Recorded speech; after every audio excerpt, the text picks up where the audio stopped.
Hey freaks, it's JJ. Welcome to my channel. Today I'm going to be tackling probably my most requested video that I have yet to do, and that is the Mars Volta's 2005 album, Francis the Mute.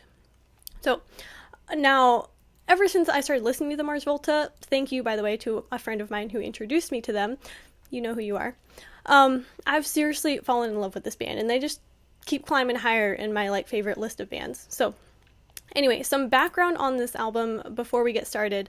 The concept for Francis the Mute was actually inspired by the late Jeremy Ward, who was really close with the band as their sound engineer. And legend has it he previously had a job at repossessing cars, and one day on the job he found a journal in the backseat of one of the cars.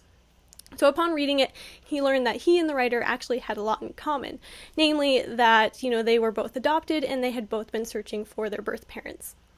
So the names used for the track titles for each of these songs in this album were actually adopted from the names found in the journal. But unfortunately, Jeremy Ward passed away before the completion of this album. So that's, the pretty, I think, fascinating and also really tragic origins of this album.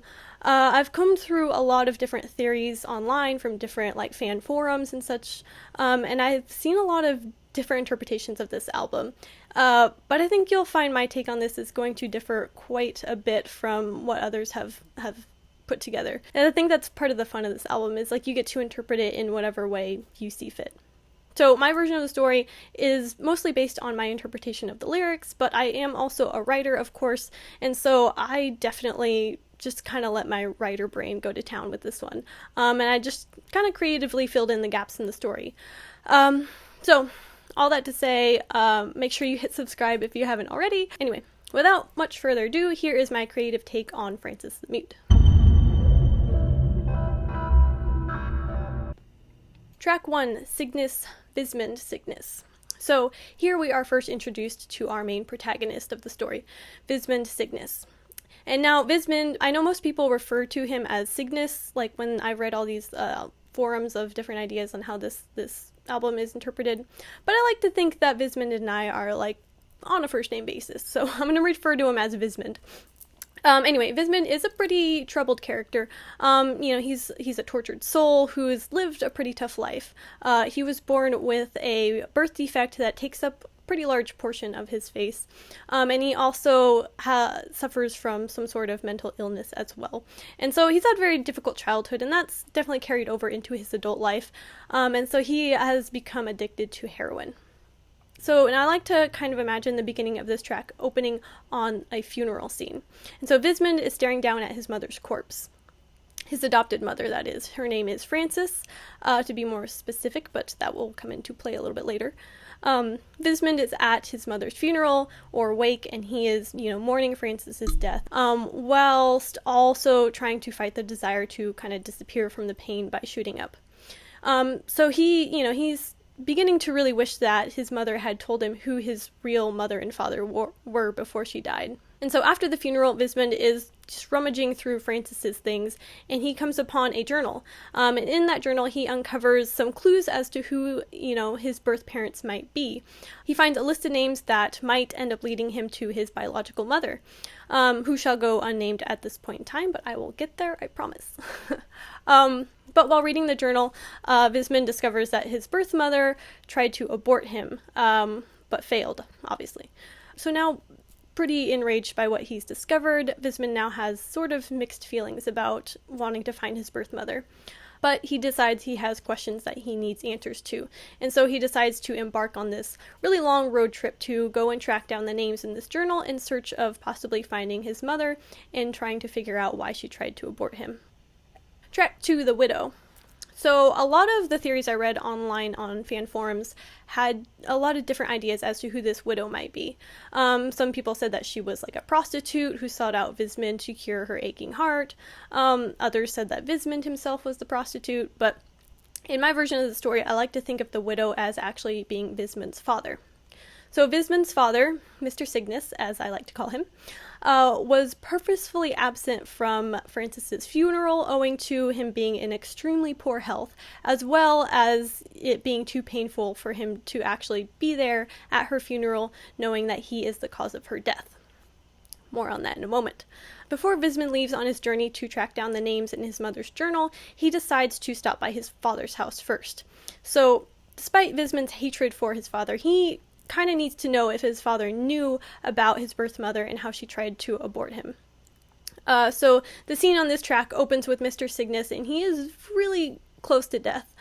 He has slowly been dying of AIDS, and we come to learn that Mr. Cygnus was quite the Casanova back in the day. And so, while he was married to Frances, he cheated on her with hundreds of women. And possibly, this could have possibly been due to some sort of sex addiction that he had. So Mr. Cygnus unknowingly contracted HIV/AIDS, and he passed it along to Frances, and that is how she died. So now Mr. Cygnus is on his last legs, and he's nearly dead.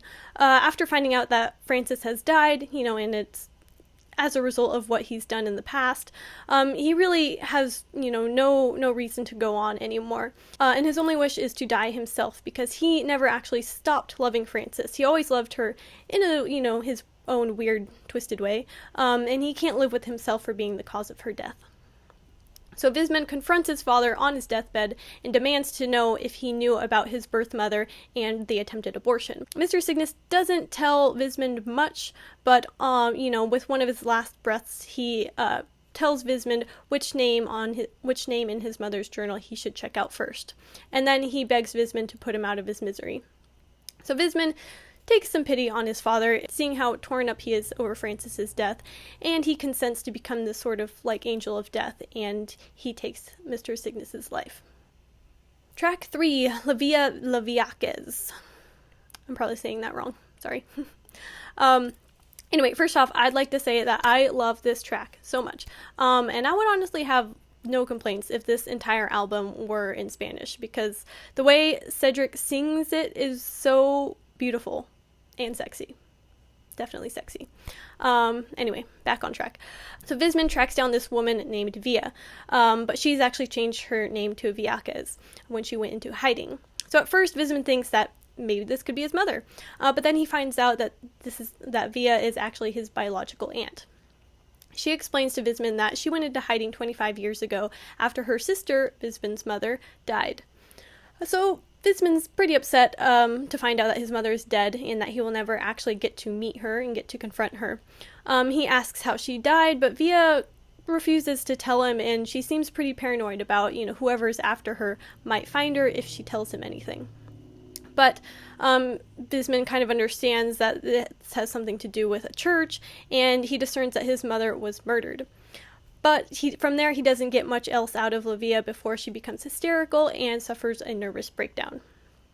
So from here, Vismund's only option is to seek out the next name on the list, Miranda, who he finds out from Livia is actually his biological grandmother. Track 4, Miranda, that ghost just isn't holy anymore. So quick side note here, the version of the album that I have has this track split into 4 different tracks, and also has Cassandra Gemini split into 5 tracks. And I heard that the band was kind of forced to split the tracks up last minute, otherwise they would only get EP pay for the album instead of pay for a full album. So, I kind of like to look at this kind of the way I think it was intended, which is only 5 tracks, and so that's why I'm going through it the way I am. And I think also if you buy the album on different formats, it splits the tracks differently. Like the vinyl version has it split differently than the CD version, and different from the version if you download it from iTunes or whatever. So hopefully that clears up any questions you might have about track listing. But on to track 4. Vismund finds his grandmother, Miranda. She recognizes him immediately, probably due to his birth defect, and she explains that she hasn't seen him since he was a baby, but that she always wanted to reach out to him, but she just didn't know if it would be appropriate or safe, given that she didn't know how his adopted parents would feel about her reaching out. So at first she's pretty reluctant to explain to him the horrific story about his mother and about his birth. So Vismund decides to get her drunk to help loosen her tongue a little bit. So after a few drinks, Miranda explains that Vismund's mother was actually raped by a priest of the local church, and that's how she became pregnant with Vismund. And when she tried to abort him, she inadvertently caused the birth defect that Vismund now has. But when the priest and the clergy found out what she tried to do, they held her hostage and threatened to harm her family if she didn't have the baby. So after giving birth, the church then murdered her. When Miranda found out what happened to her daughter, she tried to expose the church for what they had done, but no one believed her. Miranda and Livia were then forced to run away and go into hiding. So now we get to the final track on this album, track 5, Cassandra Gemini. I like to think of this song as kind of like flashing forward and backward in the timeline, so kind of bear with me for a second here. First, I like to think of the track flashing forward to an opening scene of Vismund standing before a burning church. We then go back to Vismund when he's still at Miranda's house. And so throughout his whole like road trip journey that he's gone on, he's sort of slowly started to unravel and lose his mind. So he's drinking with his grandmother, and we kind of get to see firsthand the dirty details of what happened to Vismund's mother, as Miranda fills him in on everything that happened. So I read a fan theory on how the name of this track, Cassandra Gemini, is conjectured to be Vismund's female alter ego.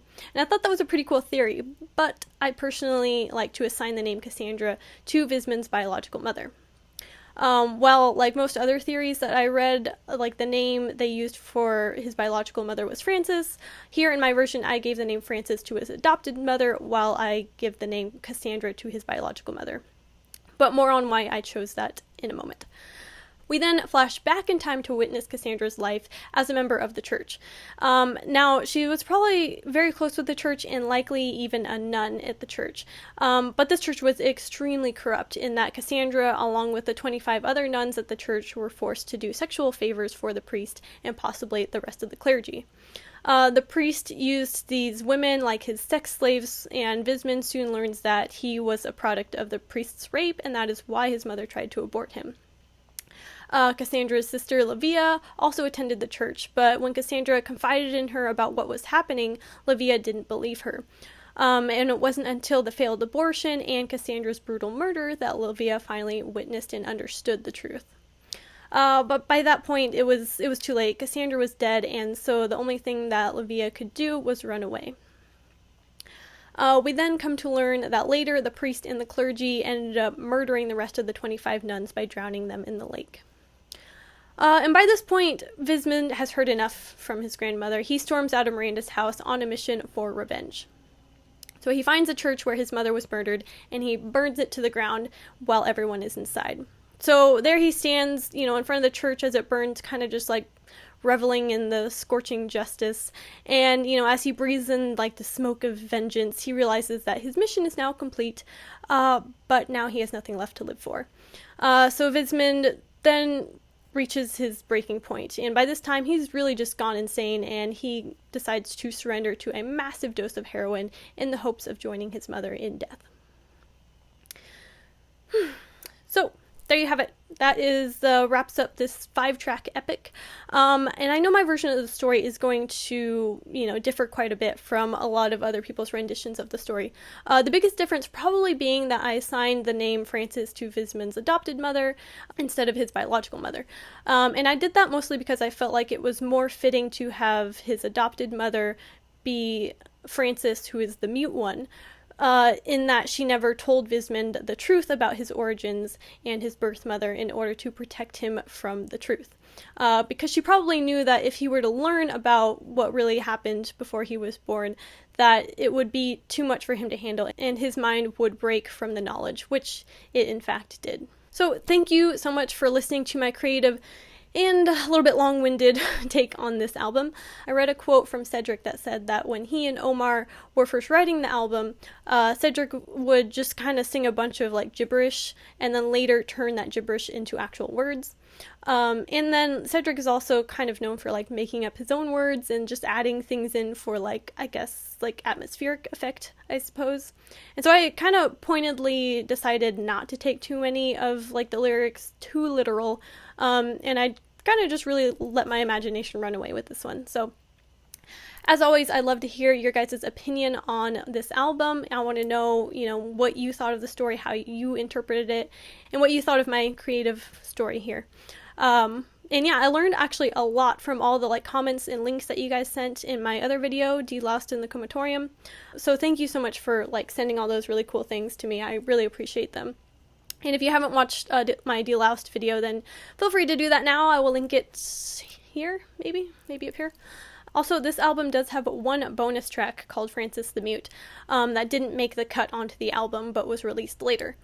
And I do have some thoughts onto how that song kind of weaves into the storyline that I interpreted for this album.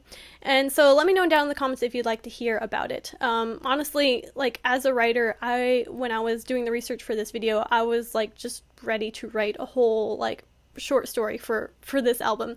And like I would love to just write the story as like a fan fiction prose, but actually it would probably end up being more like a short novel, but I might, emphasis on the word might here, decide to do that one day. So if you guys are interested in reading like a full prose version of the story, then let me know you want to see that happen by joining my email list down in the description called my Metalhead Community. That is my email list where you'll get access to, a private playlist of bonus content and such, and you'll be able to request stuff you want to see from me in the future. So thanks for watching, freaks. Till next time.